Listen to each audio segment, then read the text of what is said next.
Moral Maze, every week we have this. And by the way, we're not going to discuss this on the show because we had a full segment last week. I just want to reiterate, though, that, yes, I do support John Baird in his criticism of those African governments where gay people are arrested, beaten on the streets, even murdered for their sexuality.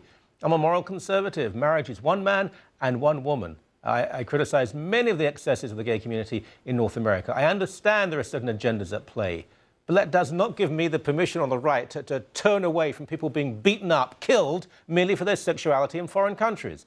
Nothing to do with Russia. Russia's not the issue here, by the way. And for those of you, and I want to say that, for those of you saying, oh, why doesn't John Baird speak up for Christians who are being persecuted? He does, for goodness sake. He's done this more than any other foreign minister of this country. How ungrateful of you. Get your facts right. And with all due respect, analyse this issue as Christians, perhaps, and not just as people who are angry. Okay. Moral Maze, Chantal Jones, we're not going to speak about this issue at all because I understand that, and I know it's divided some people who are morally conservative. God knows how. Let's begin with abortion rights activists vandalize Cathedral in Chile. Good Lord. Well, it was the eve of St. James' feast, and in Chile, capital of Chile, Santiago, they decided at the cathedral that they would offer up a mass for those in public office that serve with all due respect of peace and recollection. They just wanted to respect these people. Well, in the middle of the service... Pretty bland, really, then. Just a very nice people who work for peace. Let's offer up a mass. Exactly. The mayor was there for the mass, and in the middle of all of this, protesters came in. And I'm not talking about protesters who go nude and throw water at an archbishop. I'm talking about protesters who violently went into the cathedral and started defaming everything that they could get their hands on, from pews to sacred objects. They're talking about defaming altars and side altars. They blasphemed in all sorts of ways. So they were smashing things? They didn't smash things, but they decided to spray paint things. And I'm sure if the riot police hadn't shown up when they had, they would have thrown things and broken things. I don't know. How many were there? We don't know exactly the number. A lot were apparently arrested from reports, but they did all kinds of things. Mary wanted to abort was a great slogan that they decided to spray paint on a side altar. Abortion is the best. I don't know what that means, and I don't know exactly what they're trying to say, but I mean, it's disgusting. They go into a cathedral where a mass is taking place that has nothing to do with abortion, actually. Nothing at all. Even if it did, though, that wouldn't be the point. Yeah. And they decide to spray paint, to try and destroy things, to scream and shout and swear, use filthy language and disrupt a religious service. Yep. This is not unique, of course. This has happened several times before. Oh, of course. I mean, recently in Texas, you know that they were yelling "Hail Satan" at a pro-choice, pro-life But that at least was in a municipal building. This is in a cathedral. This is in a church. Absolutely. But I mean, I like the way the Chilean president said. He said the vandalism was not respecting the rights of others, and that they, the demonstrators, they are not tolerant and are contradicting their own views. I think what the president forgot to mention was that this is slowly becoming part of their views, this idea of violence and death and anger, and it begins with the death of the unborn, and now it seems like a violent and angry sort of type of abuse. I don't know what kind of dialogue they were trying to engage in. Chile is about 85% Catholic, and they are completely opposed to abortion, even in the cases of rape. With, you know, kind of the elections sort of coming up, I think this was their way of saying, well, the mayor is here at this celebration. I don't know if they knew that, but I mean, it was honoring public officials who were Catholic and living out their faith. And maybe that they thought that this was an appropriate way to show their opposition to them. There has been a very devious and rather sinister but successful media campaign to depict those who support the unborn as being the violent ones. I mean, you can barely watch an American detective show, another abortionist being shot. It's a horrible thing when it happens. It's incredibly rare, thank goodness.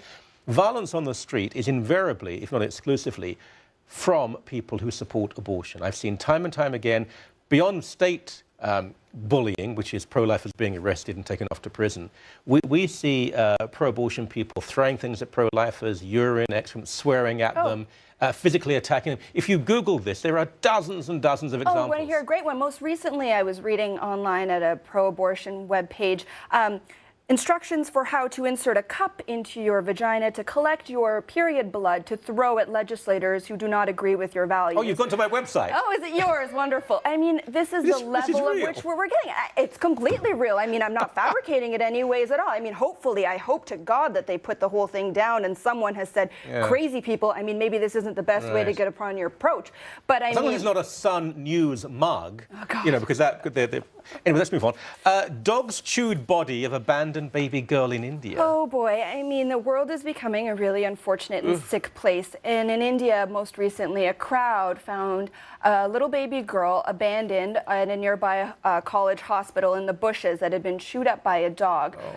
These people collected the baby and brought it to the hospital. The hospital denies that it ever came from there, but no closer than 4 miles away, another baby girl was left to die from something called exposure. I mean, so what is happening? I don't know exactly what happens. These people, and it's not uncommon, leave their baby girls on the side of a road and bushes and unknown places where the baby is, you know, not supposed to be found or maybe found by good people.